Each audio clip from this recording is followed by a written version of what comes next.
The massive observation dome at the center of the Galactic Council headquarters buzzed with activity. Hundreds of analysts from across the known universe moved between workstations, their varied forms, some gaseous, others crystalline, many vaguely humanoid, all focused on the enormous holographic display dominating the chamber ceiling. Director Call stepped onto the central platform, his four eyes scanning the room.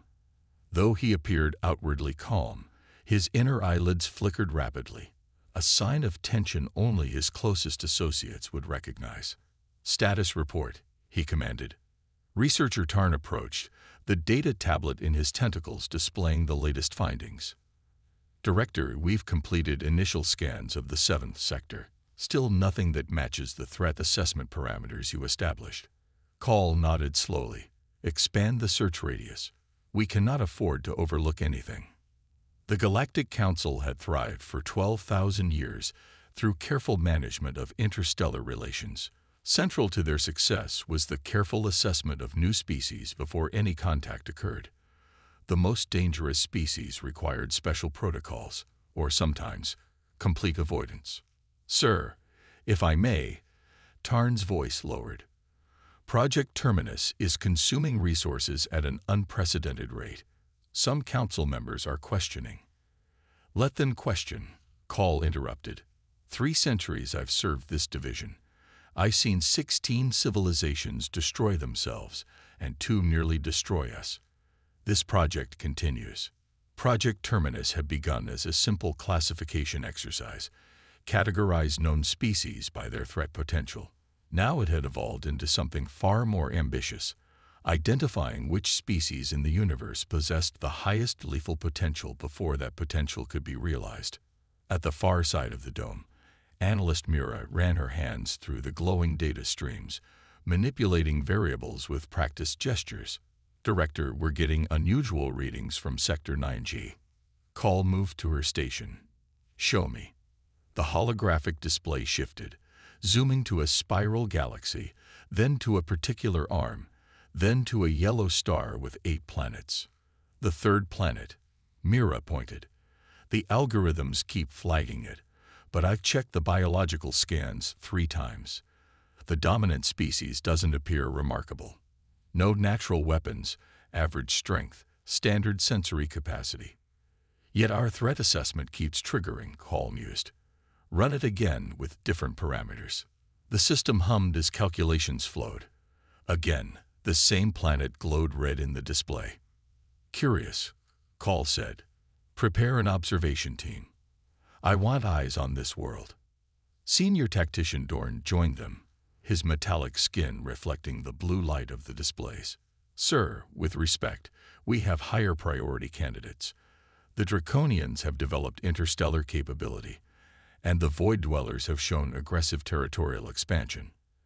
And yet neither registers as high on our threat matrix as this unassuming world." Call pointed to the blue planet rotating slowly in the projection. "Something about these. What are they called?" "Humans," Mira supplied. "Something about these humans has triggered every warning system we've designed. I want to know why." The command center buzzed with renewed activity as the observation mission preparations began. Call stood silently, watching the projection of Earth. After centuries of tracking the most dangerous beings in the universe, his instincts rarely misled him. And right now, those instincts were screaming a warning.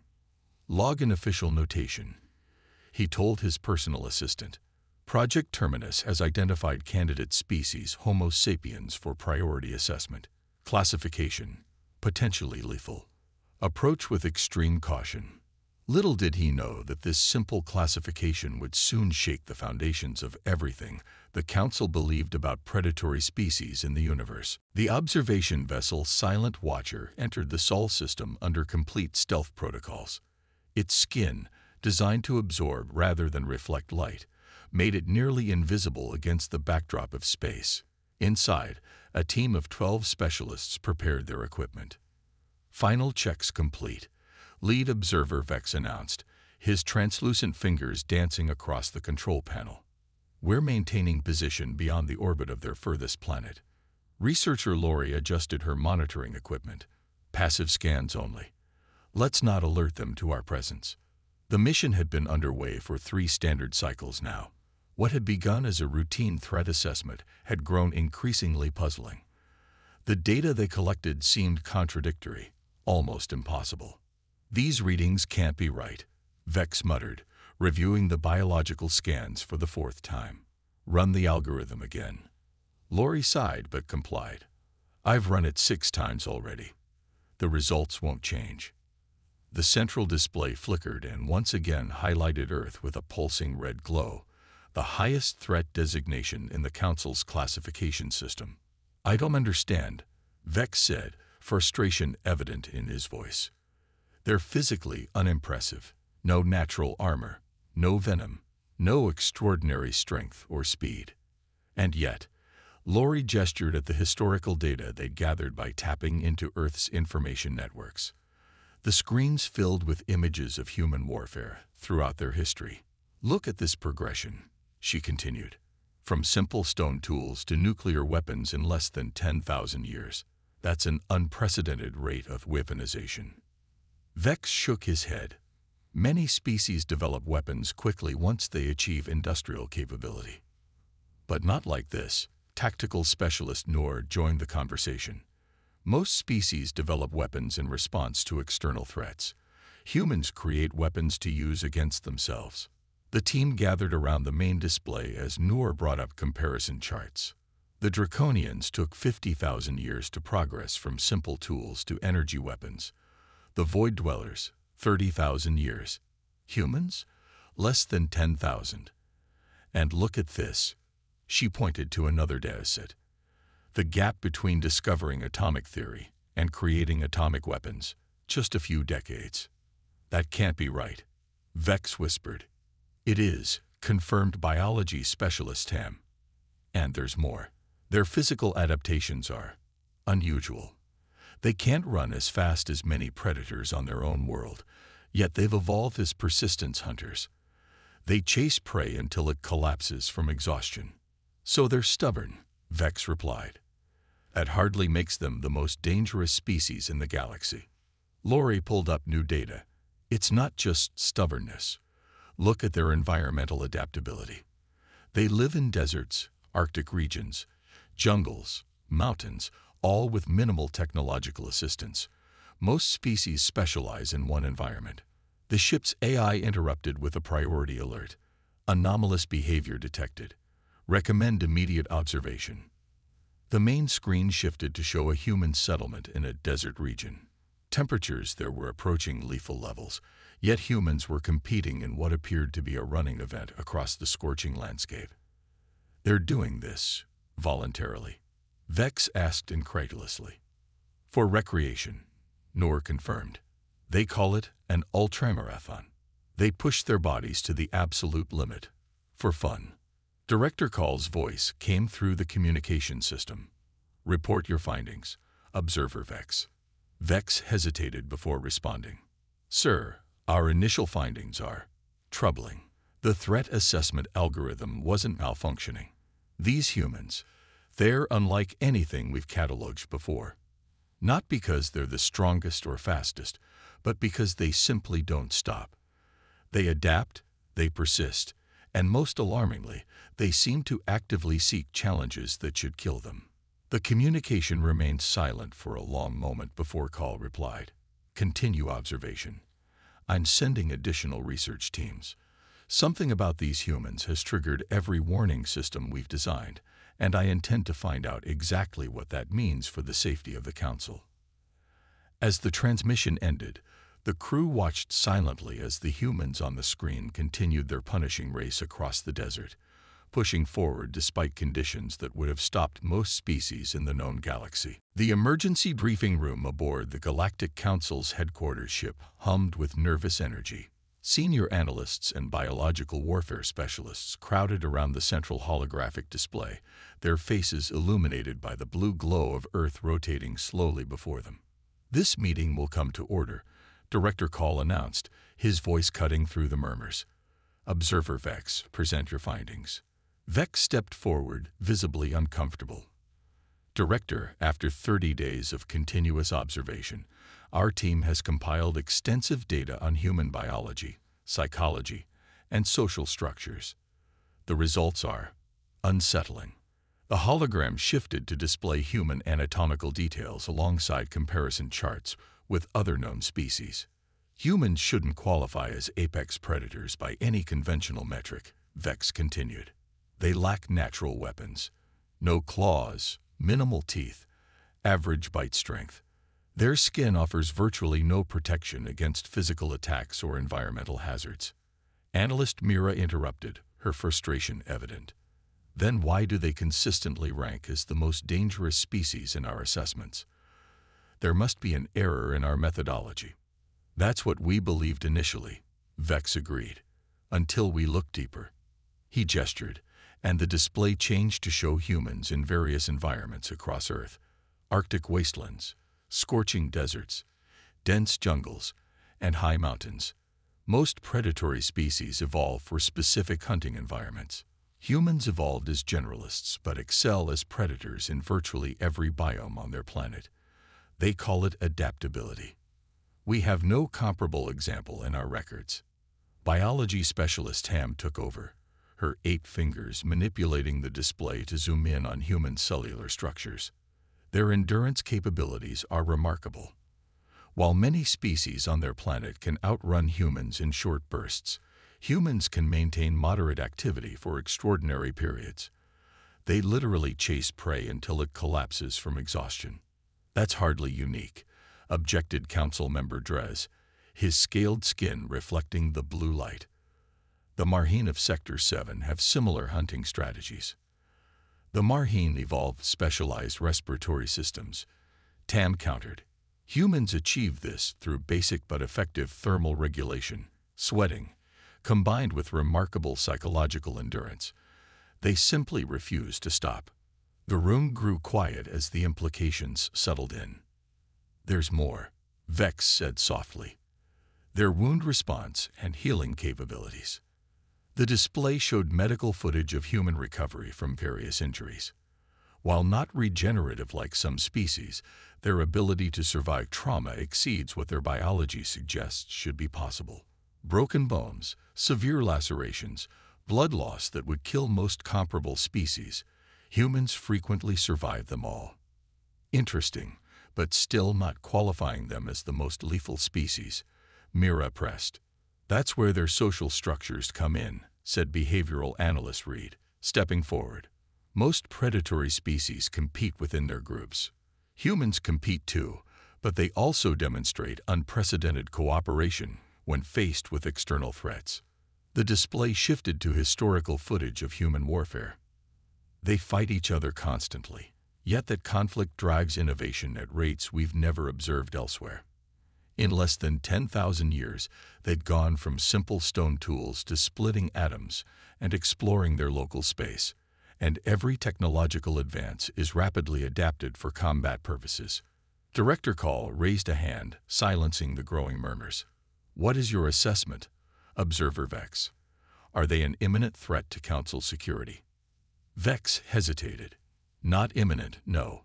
They're confined to their planet and immediate system. But their development curve suggests they'll achieve reliable interstellar travel within the next century.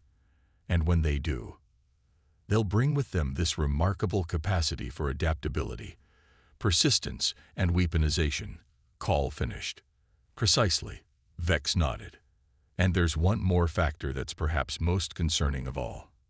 Unlike most predatory species who kill for food or territory, humans demonstrate capacity for abstract motivations, ideology, exploration, even curiosity. They kill for ideas, Reed clarified. No other species we've encountered does that. The room fell silent as the implications settled in.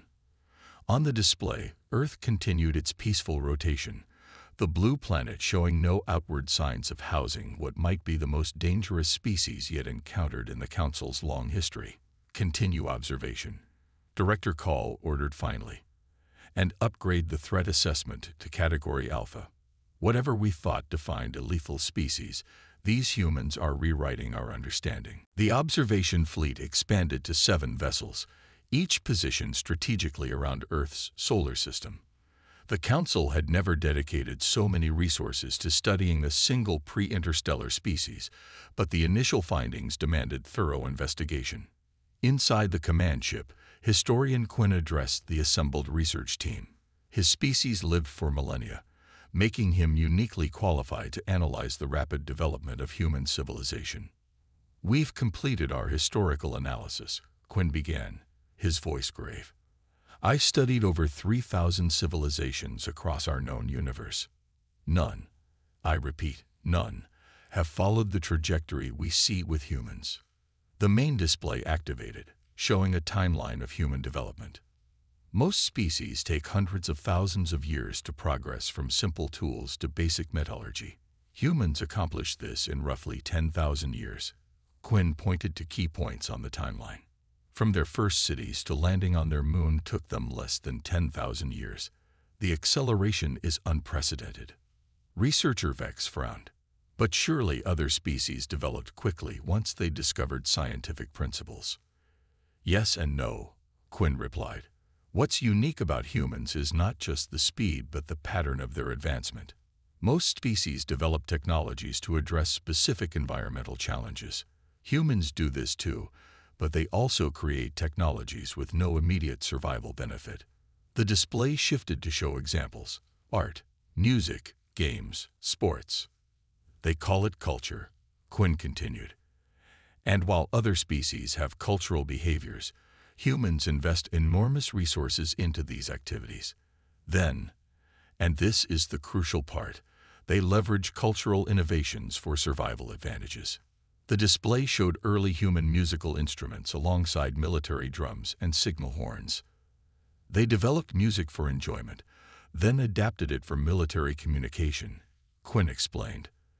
"They created games for recreation, then realized these same games taught strategic thinking applicable to warfare." Observer Lori, who had spent months analyzing human behavior patterns, stepped forward. "We've also noted a troubling psychological characteristic. Humans actively seek out challenges and new frontiers." The display showed humans climbing mountains, diving into ocean depths, and exploring hostile environments. "Most species avoid unnecessary risks," Lori explained. "Humans deliberately put themselves in danger. For knowledge, for status, sometimes simply because something exists, and they haven't yet conquered it." Tactical specialist Noor joined the discussion. "This risk-taking behavior extends to their approach to unknown species. Their fiction is filled with scenarios of contact with alien life. And many of these scenarios involve conflict. They're preparing to fight beings they haven't even met," Director Call observed quietly. "Precisely," Noor confirmed. "While most spacefaring species develop peaceful contact protocols first, humans have been developing theoretical weapons to fight extraterrestrial threats since before they left their atmosphere." The room fell silent as the implications sank in.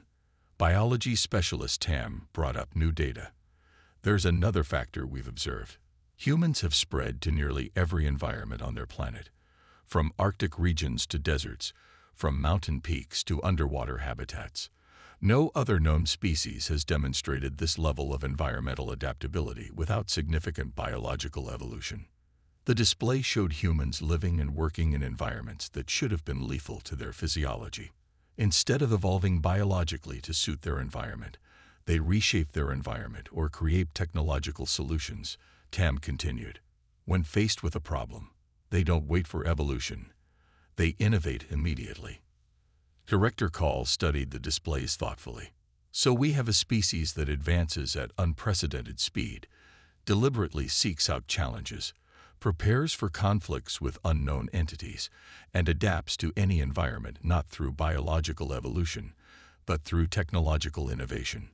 And they accomplish all this while constantly fighting among themselves," Quinn added. "Most species that engage in significant internal conflict stagnate technologically. Humans seem to be driven forward by it." "One more thing," Lori said quietly. "When we monitor their communications, there's a recurring theme. They call it human ingenuity. This belief that they can solve any problem, overcome any obstacle if they just try hard enough.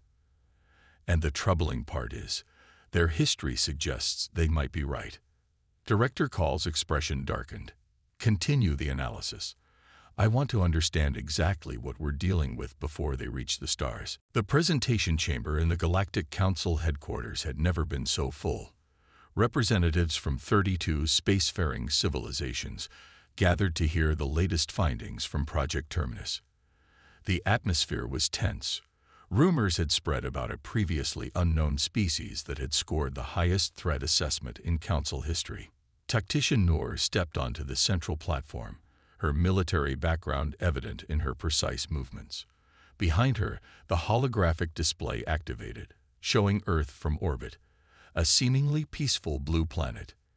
Distinguished representatives, she began, for the past 6 months, I've led the tactical assessment of species Homo sapiens, known to themselves as humans. My findings exceed our worst projections. The display shifted to show various human weapons throughout history, from simple stone axes to nuclear missiles. Most predatory species develop weapons, Noor continued. What distinguishes humans is not that they create weapons, but how they approach weapon development. She gestured, and the display showed timeline comparisons between human weapon development and that of other known species. The average intelligent species takes approximately 200,000 years to progress from simple tools to powered weapons. Humans accomplish this in less than 10,000 years. From their first controlled use of fire to their first nuclear explosion took roughly 300,000 years. For context, the Arcturians, previously our benchmark for rapid military advancement, took over 2 million years to make the same journey. Council member Drez leaned forward. Perhaps they simply had favorable conditions. We considered that, Noor replied. But even accounting for environmental factors, their rate of weapons innovation is statistically impossible. Yet it happened. The display shifted to show various civilian technologies, medical equipment, communication devices, transportation systems. Here's where it becomes truly concerning, Noor continued. Humans don't just develop weapons. They weaponize everything. She highlighted a civilian aircraft, which morphed into a bomber. A medical X-ray machine transformed into radiation weaponry. Communications technology became electronic warfare systems.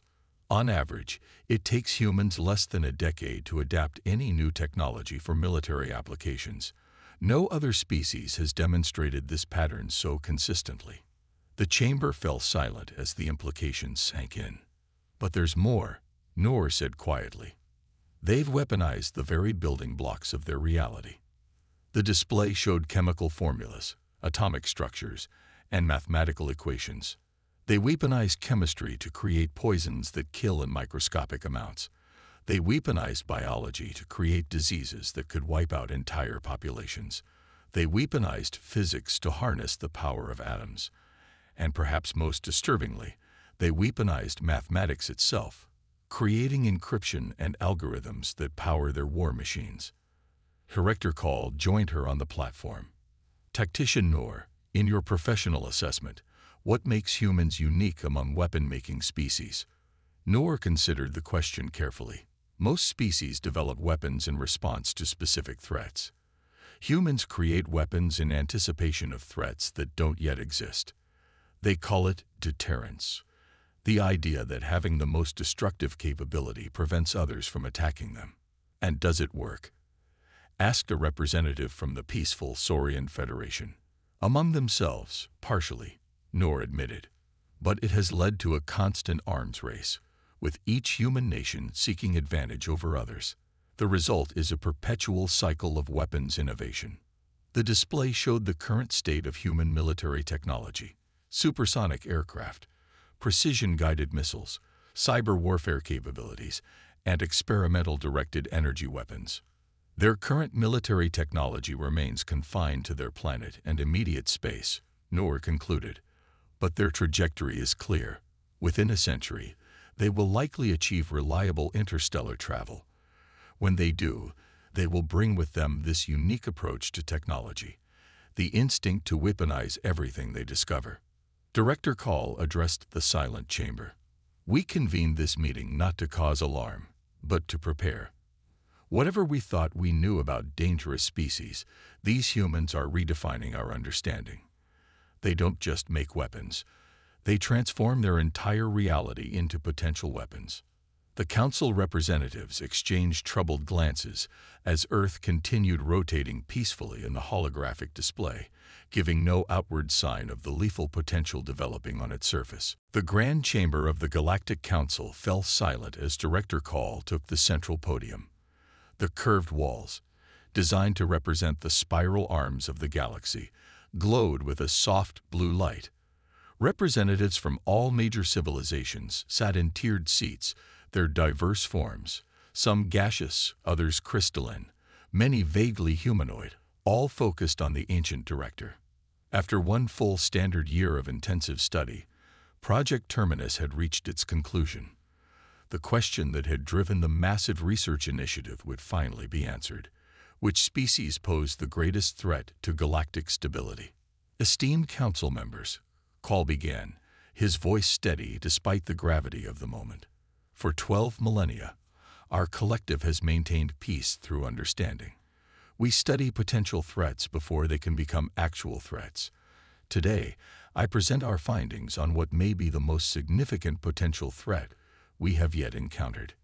The central hologram activated, displaying Earth, a small blue planet orbiting an unremarkable yellow star in the Orion Arm. Species designation, Homo sapiens. Self-designation, humans, Call continued.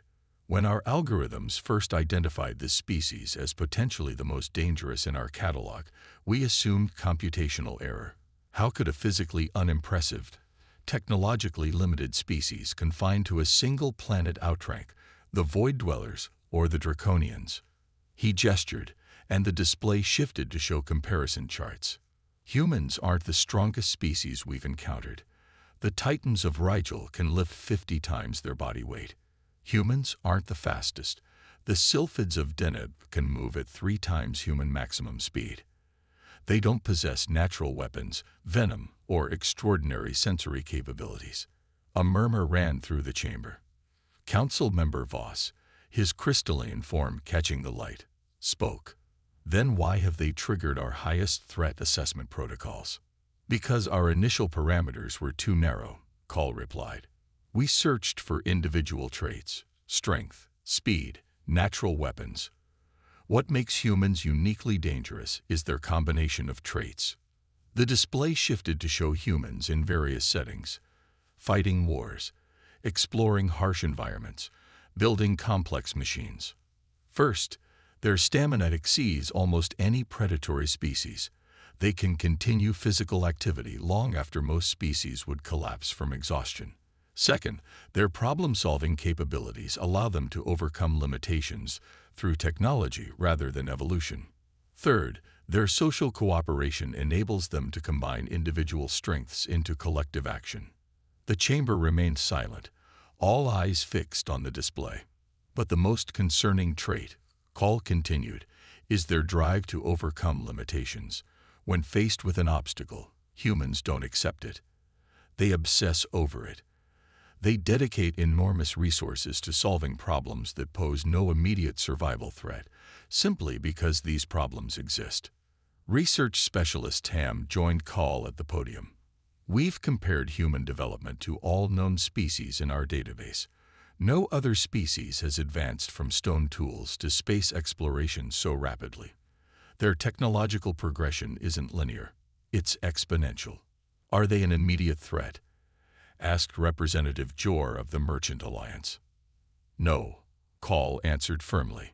They remain confined to their planet and immediate system, but their developmental trajectory suggests they will achieve reliable interstellar travel within a century.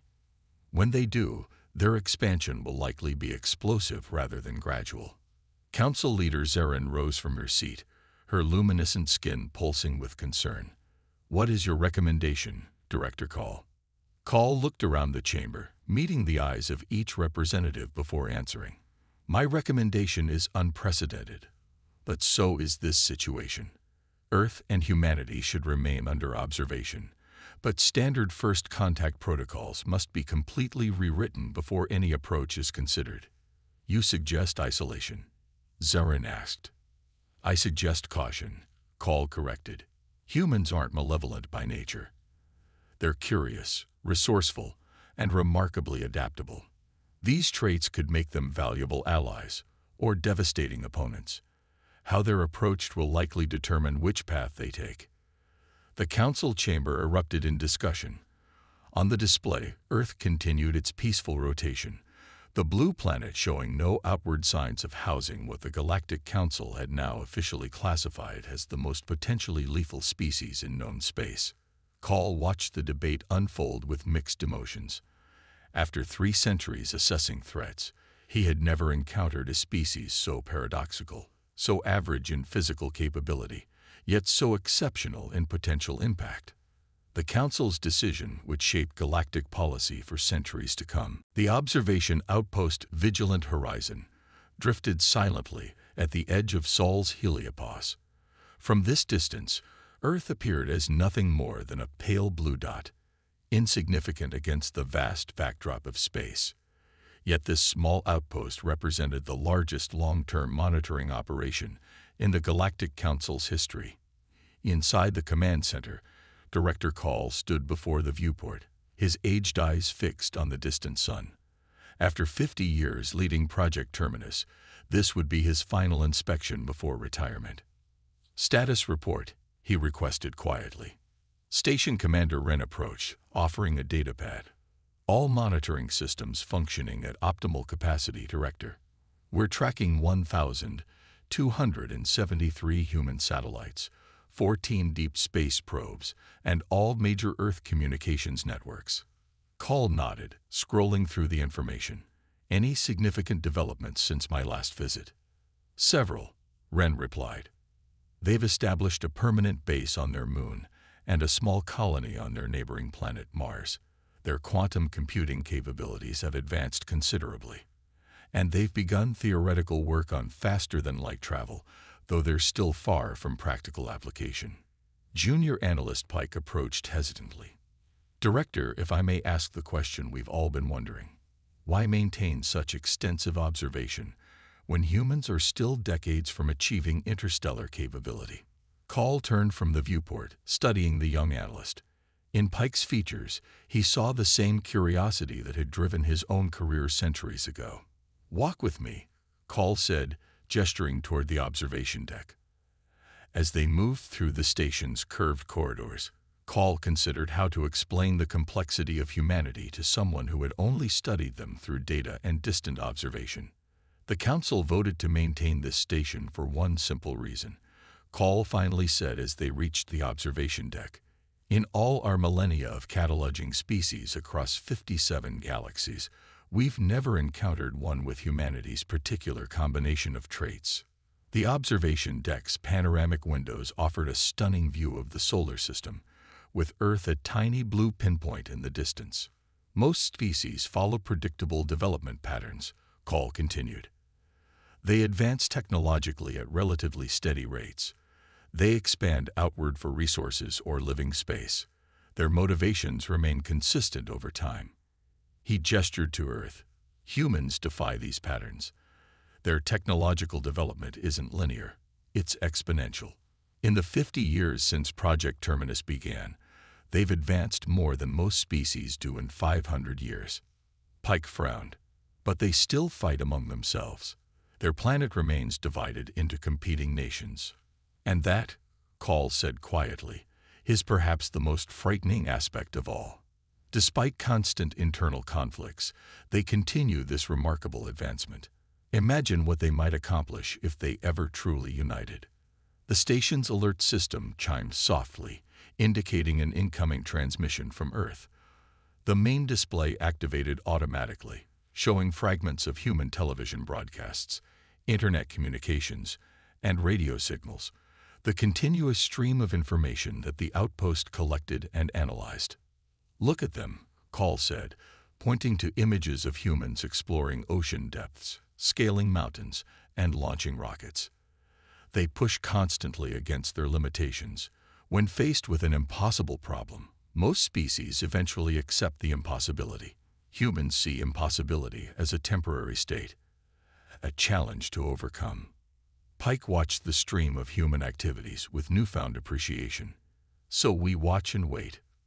We watch and learn, Call corrected. The Council's decision was wise. First contact with humanity isn't something to be rushed. When it happens, and it will happen eventually, we must understand them completely. The display showed a human rocket launch, flames propelling the vessel toward the stars. "They're coming," Call said softly. "Slowly but inevitably, they're reaching for the galaxy. And when they arrive, the universe will never be the same." As night fell across Earth, billions of humans went about their daily lives, working, playing, fighting, loving, completely unaware that distant eyes watched their every move. Unaware that after exhaustive research spanning thousands of worlds and millions of species, they had been classified as the most potentially lethal species in known space. The outpost's lights dimmed as it entered night cycle mode, but its sensors remained ever vigilant, silent watchers at the edge of Sol's domain, the first line of defense for a galaxy that both feared and marveled at humanity's potential.